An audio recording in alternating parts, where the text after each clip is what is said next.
Hi all, AD here from Haunts and Jaunts. As always, thank you so much for clicking on the video. I'm in deepest, darkest Sussex and I'm at Coldwaltham Church. I think I've said that correctly. It's just behind me there. So it was built in approximately 1200 and I believe there's a very ancient yew tree here, one of the oldest in the country. So let's go and have an explore. St Giles Church sits right beside the A29, which follows the line of the old Roman road known as Stane Street. Now, nearly 2,000 years ago, this road ran from Chichester all the way to London, carrying Roman soldiers, merchants and travellers through the countryside. And today, just beside this ancient route, stands this peaceful little church. There's thought to have been a church on this site for around 800 years or more, although parts of what we see today are the result of a major Victorian restoration in the 1870s. The stone walls have a softness to them that only centuries of age can give, and you can really notice the light coming in through the windows, filling the space in a very gentle way. And as we walk along the south side of the church, that stained glass really begins to catch the eye. Now, the windows along the south side form part of a sequence that was installed during the Victorian restoration. They were made by the well-known Victorian firm Hardman Co, one of the leading stained glass studios of the time. Now, these windows depict scenes from the life of the Virgin Mary, and when the sunlight shines through them, the colours really bring the interior of the church to life. Victorian stained glass artists often tried to recreate the richness and colour of medieval glass, and the Hardman windows with those lovely deep blues and reds that you see in so many 19th century churches.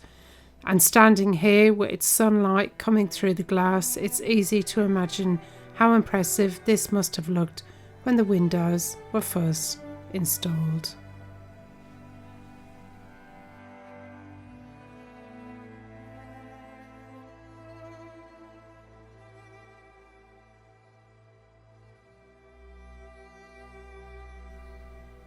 As we move into the chancel, which is the eastern part of the church where the altar stands, and traditionally the chancel was the most sacred space in the building, and you can really see the Victorian restoration in this part. The chancel itself, though, does have medieval origins and it dates back to around the 14th century. And there's some more beautiful stained glass here. Over on the opposite wall there are some stone corbels, and these are little stone projections that were used to support parts of the door. And this one, I don't know, is he a priest or a bishop or something? And then this one has the very distinctive St James's pilgrimage, the seashell, which is a symbol of Santiago de Compostela, which is a pilgrimage walk that I have actually done.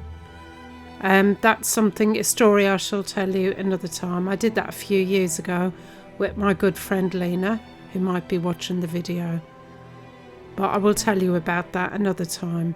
And that's the doorway that was uncovered in 1957 during restoration work.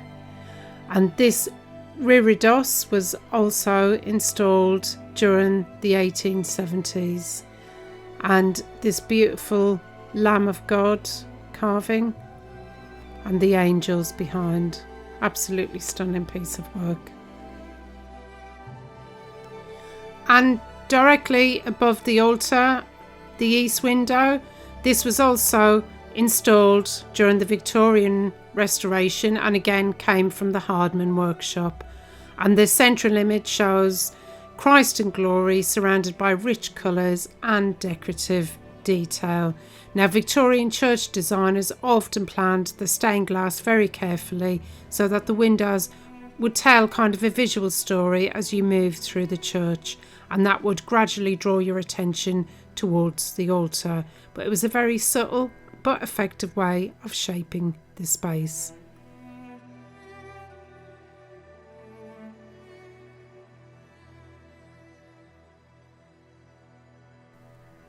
As we move into the north side of the church, I found a little prayer area down here where visitors can light candles, and this quiet corner of the church is dedicated to St Giles, the saint to whom the church itself is dedicated.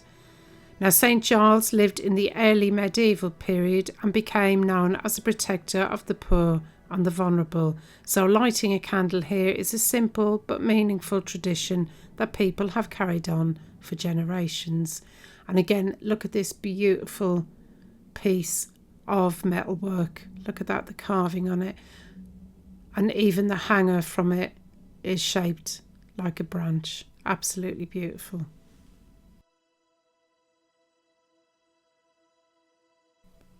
Some of the windows here were designed by the stained glass artist Charles Eamer Kempe in the late 19th century. Kempe went on to become one of the most famous stained glass designers in England, and these are among his earlier works.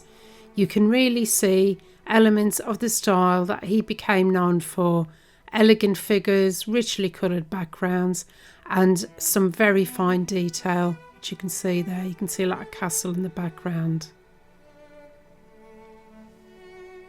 We're then going to head down to the western end, back into the tower. Now this is Norman, so it's the oldest part of the church, and here we'll see this magnificent font. Now the font bowl is Norman, but this beautiful counterweight lid is Victorian. It's a very interesting design with a counterweight suspended from above, and the weight allows the heavy wooden lid to be lifted quite easily. But obviously I didn't do it properly. I didn't want to break it or do anything that I shouldn't be doing, so I let it be. But there's also this beautiful old stone coffin lid in the corner, and these kind of carved lids often came from medieval burials that were once inside the church.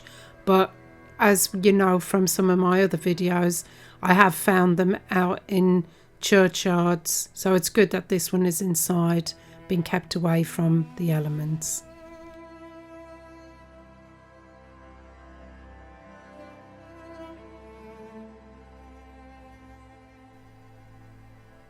Like many English village churches, this one sits very peacefully in its landscape, even though it's situated right beside a very busy road. I did have a quick look around the graveyards, but unfortunately none of the headstones were readable due to weathering over time. On the wall over by this door I found this lovely carved cross.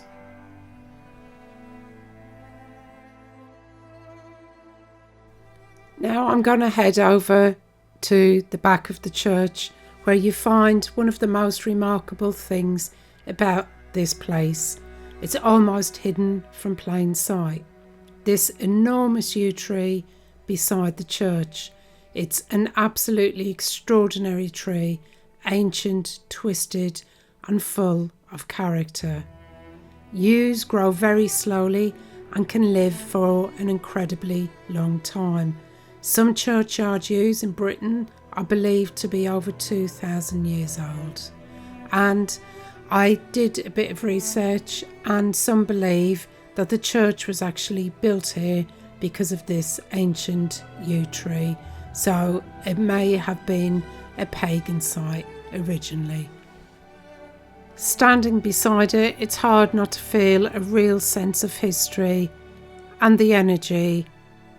There's also a really interesting theory about why trees like this are found in churchyard. Many historians believe that ancient yews like these were already growing on sacred sites, as I already mentioned, like pagan sites, long before the churches were built, because in pagan Britain, certain trees and natural places were considered spiritually important. And to the right here, I don't know if anyone else can see it, but this bit on the right here to me looks like almost like a dragon. Maybe it's just me, I've got a bit of pareidolia, but I really do feel that that looks like a dragon's head coming out of the tree. Let me know if you guys see it as well. Now, trees like this often become hollow in the centre as they age, but the tree continues to grow around the outside, almost renewing itself over time. And I always think of these trees, they always remind me of like lava, how they ebb and flow, and how you see all the winding and patterns within the bark. In pagan Britain, certain trees and natural places were considered spiritually important, and when Christianity spread across the country, churches were sometimes built on these same sacred sites.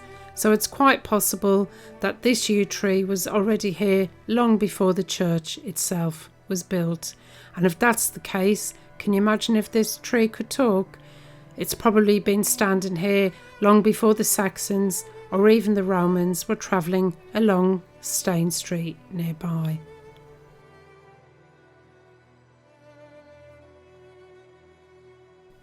Now I'm heading across the road to another burial ground.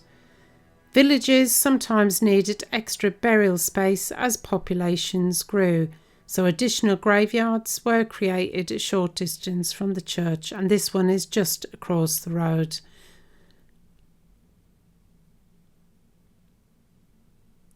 In here, among the graves, there's some 18th, 19th and 20th century.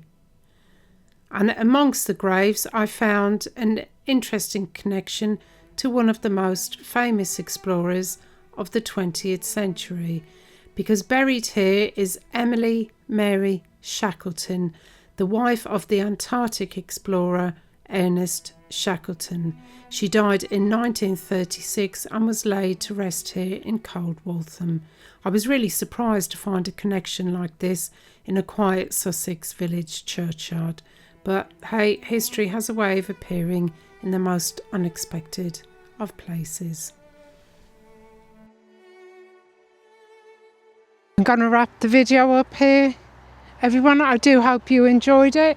If you did, if you could please like and subscribe, I really would appreciate it. And if there's a hype button down there underneath, hit that. It's all for free. It costs you absolutely nothing, but it really helped my little small YouTube channel. If you would like to support the channel a little bit more, you can use the Buy Me a Coffee link down below. No obligation, just helps me out a little bit, because as you know, I always like to make a donation to any of the buildings that I visit to help them with the upkeep, because I think it's so important that we keep our heritage alive for the next generation. So bye for now, and I'll see you for the next one. Might be a hunt, might be a jaunt, who knows.